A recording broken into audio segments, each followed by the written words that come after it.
ETV Jabardasth comedian shaking Seshu గాయాల పాలయ్యాడు.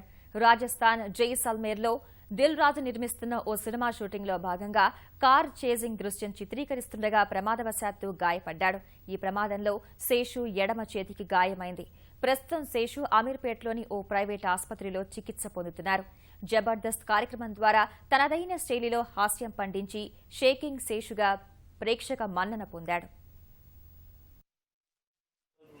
అనే ఊరికి అక్కడ హీరోని విలన్ చేసేసి షార్ట్స్ తీస్తున్నారు. మెలికలు తిరిగిన డ్రైవరే ఎవరికైనా ఒక్కొక్కసారి బై మిస్టేక్ జరుగుతూ ఉంటుంది. వీల్స్ లేపాడు, మళ్ళీ వాల్స్ లేపాడు, మొత్తం పడిపోయాం. ఫైటర్స్ అందరూ నా మీద పడ్డారు. దానివల్ల చెయ్యి విరిగింది, ముక్కు పగిలింది, ఒళ్ళు కొంచెం రాలే. ఇక్కడ చిన్న దెబ్బ. క్యారెక్టర్ సినిమాలో నాదే హైలైట్ క్యారెక్టర్. దాని గురించి శ్రమకు వచ్చి ఇక్కడికి వెళ్ళి చేయడానికి ప్రయత్నించాం. బై మిస్టేక్ ఇలా జరిగిందండి.